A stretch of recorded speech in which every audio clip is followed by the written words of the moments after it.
सभी छात्रों का मैं प्राध्यापक विशाल वाबड़े इस तासिका में हार्दिक स्वागत करता हूँ। तो आज हम यहाँ पर पेड़ होने का अर्थ इस पद्य पाठ का भाग तीसरा देखने जा रहे हैं। हमने पिछले 2 वीडियो में पेड़ होने का अर्थ इस पद्य पाठ का अध्ययन किया है। तो पहला जो भाग या पहला जो लेक्चर हमने देखा तो वह था कवि के बारे में जानकारी। दूसरे वीडियो में हमने इस पद्य पाठ के 2 विभाग हैं, उन 2 विभागों का अध्ययन किया है। पहला विभाग था आदमी पेड़ नहीं हो सकता, पन्ना नंबर 36, और अगले पन्ने पर हौसला है पेड़। यानी कि इन 2 भागों में हमने पेड़ के बारे में जानकारी प्राप्त की। जो पेड़ है वह किस प्रकार उसका हौसला है, उसकी दान की प्रवृत्ति है, इसके बारे में जानकारी हमने प्राप्त की है। यानी कि पेड़ कभी किसी के सामने नहीं झुकता, हमेशा सीना तान के खड़ा रहता है। चाहे कितनी भी बड़ी मुसीबत क्यों ना आए, तूफान क्यों ना आए, लेकिन पेड़ कभी उसके सामने घुटने नहीं टेकता। इस प्रकार की जानकारी इस पद्य पाठ के दूसरे भाग में या दूसरे वीडियो में हमने प्राप्त की थी। अब हम पन्ना नंबर 38 पर दाता है पेड़, इस जो तीसरे और आखिरी इस पद्य पाठ का जो भाग है उसकी जानकारी प्राप्त करेंगे। यानी कि दाता है पेड़ जो शीर्षक दिया हुआ है, इस शीर्षक से हमें पता चलता है कि जो पेड़ है वह किस रूप में दाता है या उसकी दान करने की प्रवृत्ति यहाँ पर दी हुई है। तो हम इस पन्ने पर देख सकते हैं कि एक पेड़ का चित्र और वह एक मनुष्य को या एक लड़के को कुछ दे रहा है। यानी कि पेड़ किस प्रकार से दान करता है, दाता है, या उसकी दान करने की प्रवृत्ति यहाँ पर दर्शाई गई है। पेड़ों से मनुष्य को क्या क्या मिलता है इसकी भी जानकारी यहाँ पर इस परिच्छेद में दी हुई है। यानी कि पेड़ है तो पेड़ किस प्रकार से मनुष्य के लिए सहायक है, मनुष्य के लिए वो उपयोगी है, या प्रकृति में पेड़ किस तरह से सहायता करता है, पेड़ों का प्रकृति में कितना महत्व है, पर्यावरण के प्रति पेड़ किस तरह से अपनी भूमिका निभा रहा है, मनुष्य पेड़ों के साथ दुर्व्यवहार करता है या पेड़ काटता है फिर भी वह कभी शिकायत नहीं करता या पेड़ कभी नहीं रोता है, हमेशा वह देता आया है। इसकी जानकारी इस परिच्छेद के माध्यम से या तीसरे विभाग के द्वारा कवि हमें देना चाहते हैं।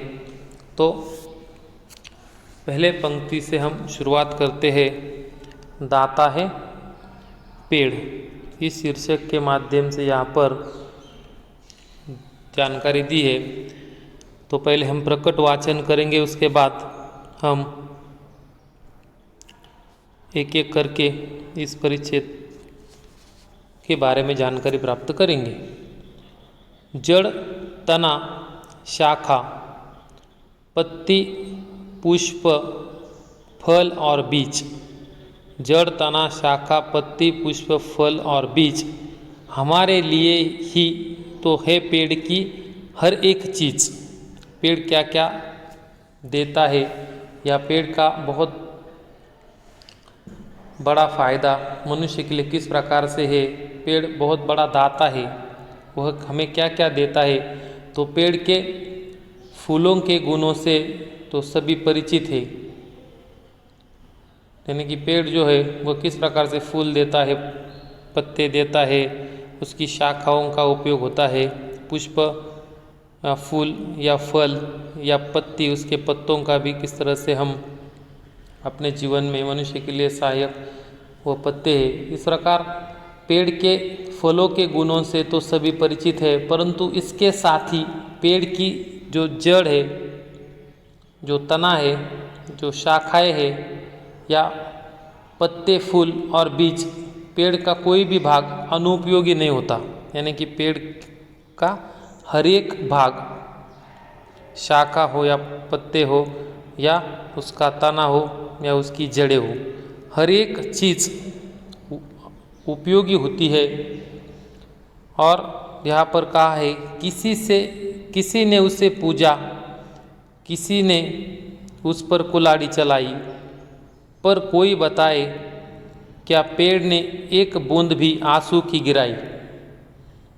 यानी कि मानव समाज में कुछ ऐसे भी लोग हैं जो पेड़ को पूजते हैं, यानी कि पेड़ को भगवान के रूप में वह मानते हैं या पेड़ को वह पूजते हैं। पेड़ों की पूजा की जाती है, जिस प्रकार से बड़ हो या पीपल हो, इस प्रकार के जो पेड़ है जिनकी पूजा की जाती है, यानी कि मानव समाज में ऐसे भी लोग हैं जो पेड़ को पूजते हैं, पेड़ों को भगवान के रूप में वो मानते हैं। तो दूसरी ओर अपने स्वार्थ के लिए,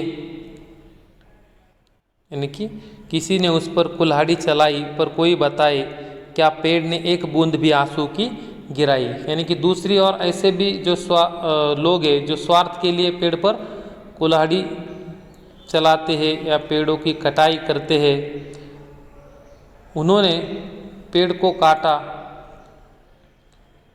फिर भी पेड़ ने कभी उनकी शिकायत नहीं की। यानी कि पेड़ काटने वाले लोग जो है वह बहुत लोग हैं, यानी कि उनकी भी कमी नहीं है, लेकिन पेड़ मनुष्य के किसी भी दुर्व्यवहार पर कभी आंसू नहीं गिराता। मनुष्य के लिए पेड़ हमेशा देता आया है, वह हमेशा देता ही रहा है। उसकी दान की जो प्रवृत्ति है वह इस पद्य पाठ के माध्यम से कवि ने हमें बताई है। पेड़ यह नहीं सोचता कि मनुष्य उसके साथ दुर्व्यवहार कर रहा है, वह हमेशा अपनी जिम्मेदारी निभा रहा है या अपना कार्य वह कर रहा है। मानव पेड़ पर कैसा भी अत्याचार क्यों न करे, पर पेड़ उससे कभी बदला लेने का नहीं सोचता है। इस प्रकार की उसकी सद्भावना है, यानी कि उसने कभी बदला लेने के बारे में नहीं सोचा है, वह सिर्फ देता ही आया है। चाहे मनुष्य ने उसके साथ दुर्व्यवहार किया हो या मनुष्य ने पेड़ पर कुल्हाड़ी चलाई हो, फिर भी पेड़ कभी बदला लेने के बारे में नहीं सोचता है। वह तो जीवन भर देता ही रहता है, यानी कि वह देता ही रहता है। वह उसके साथ जो हुआ या दुर्व्यवहार हुआ उसके बारे में वह नहीं सोचता, वह अपना कार्य करता ही रहता है। तो यहाँ पर हमारी सांसों के लिए शुद्ध हवा, बीमारी के लिए दवा, यानी कि जो हम श्वासोच्छ्वास के माध्यम से जो विषैली वायु बाहर छोड़ते हैं, पेड़ उसे स्वच्छ करके हमें स्वास्थ्यवर्धक वायु प्रदान करता है। यानी कि हमें पता ही है कि पेड़ किस प्रकार से कार्बन डाइऑक्साइड लेकर ऑक्सीजन छोड़ता है, यानी कि हमारे श्वासोच्छ्वास के माध्यम से जो विषैली वायु है उसकी मात्रा कम करने का काम भी पेड़ ही करता है। और हमारा स्वास्थ्य अच्छा रहे इसलिए स्वास्थ्यवर्धक ऑक्सीजन है यह वायु भी वो प्रदान करता है। बीमारी के लिए दवा, शव यात्रा, शगुन या बारात सभी के लिए देता है पुष्पों की सौगात। पेड़ यानी कि औषधि जो वनस्पतियाँ होती है वह किस तरह से उनका इस्तेमाल किया जाता है, उन औषधि वनस्पतियाँ या जड़ी बूटियों के माध्यम से वह मनुष्य को किस तरह से मदद करता है। तो पेड़ रोगों के लिए विभिन्न प्रकार की औषधियाँ देता है, यानी कि बीमारी के लिए दवा, शव यात्रा, शगुन या बारात सभी के लिए देता है पुष्पों की सौगात। यानी कि पेड़ रोगों के लिए विभिन्न प्रकार की औषधियाँ देता है। मनुष्य समाज में किसी की शव यात्रा हो या शुभ कार्य या फिर किसी की बारात, पेड़ सभी को सजावट के लिए पुष्पों की सौगात देता है। यानी कि शव यात्रा के लिए हो या किसी समारोह के लिए हो या बारात के लिए हो, सभी के लिए पुष्पों की सौगात यह पेड़ देता है, यानी कि पेड़ हमेशा देता आया है। आदि काल से आज तक सुबह शाम दिन रात हमेशा देता आया है मनुष्य का साथ। यह पेड़ हमेशा मनुष्य का साथ देता आया है। जब से सृष्टि का आरंभ हुआ है, अनादिकाल से पेड़ हमेशा मनुष्य का साथ देता आया है। पेड़ कवि को आदिकाल से आज तक सुबह शाम दिन रात हमेशा देता आया है मनुष्य का साथ। कवि को मिला कागज, कवि को कागज मिला, किससे मिला तो पेड़ से मिला। कलम शाही, कलम कहाँ से मिली, शाही कहाँ से मिली। वैद्य हकीम को दवाई, यानी कि पेड़ कवि को कागज, कलम तथा शाही प्रदान करता है। पेड़ वैद्य और हकीम को विभिन्न रोगों के लिए दवाइयाँ देता है, यानी कि औषधियाँ वनस्पति वैद्य हकीम को वह प्रदान करता है, देता है। शासन या प्रशासन सभी के बैठने के लिए कुर्सी मेज आसन, पेड़ शासन प्रशासन के लोगों को कुर्सी मेज और आसन देता है। जो हम उपयोग नहीं करें, वृक्ष के पास ऐसी एक भी नहीं चीज़ है, यानी कि ऐसी एक भी चीज़ पेड़ के पास नहीं है जिसका हम उपयोग नहीं करते, यानी कि उसके पास जो भी है वह हमेशा मनुष्य के लिए देता ही आया है। यानी कि वास्तव में देखा जाए तो पेड़ की किसी पेड़ की ऐसी कोई भी वस्तु नहीं है जो मनुष्य के काम न आती हो। चीज़ है, जी हाँ, सच तो यह है कि पेड़ संत है, दधीची है।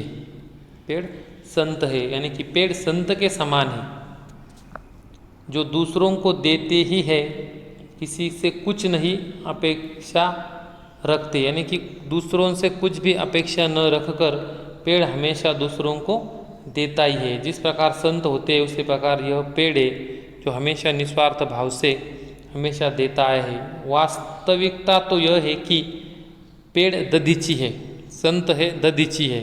दधीची एक ऋषि जिन्होंने वृत्तासुर का वध करने के लिए, अस्त्र बनाने के लिए इंद्र को अपनी हड्डियाँ दी थी। इस प्रकार एक दधीची नाम के ऋषि थे, उसकी उपमा भी यहाँ पर पेड़ को दी गई है। यानी कि वास्तविकता तो यह है कि पेड़ दधीची है। जिस प्रकार दधीची ने देवताओं की रक्षा के लिए वज्रास्त्र बनाने के लिए जीते जी अपनी अस्थियाँ भी प्रदान कर दी थी, उसी प्रकार पेड़ बिना किसी स्वार्थ के जीवन भर देता ही रहता है। इस प्रकार यहाँ पर पेड़ का दातृत्व, दान की प्रवृत्ति इस आखिरी विभाग के माध्यम से कवि ने हमारे सामने रखी है। तो यहाँ पर हमने 3 भागों के माध्यम से या 3 वीडियो के माध्यम से पेड़ होने का अर्थ डॉक्टर मुकेश गौतम जी की यह रचना, यह पद्य पाठ, इसका हमने अध्ययन किया है। तो अगले वीडियो में हम इस पद्य पाठ पर दी हुई जो कृतियाँ है उसकी जानकारी हम प्राप्त करेंगे। आज के लिए इतना ही, धन्यवाद।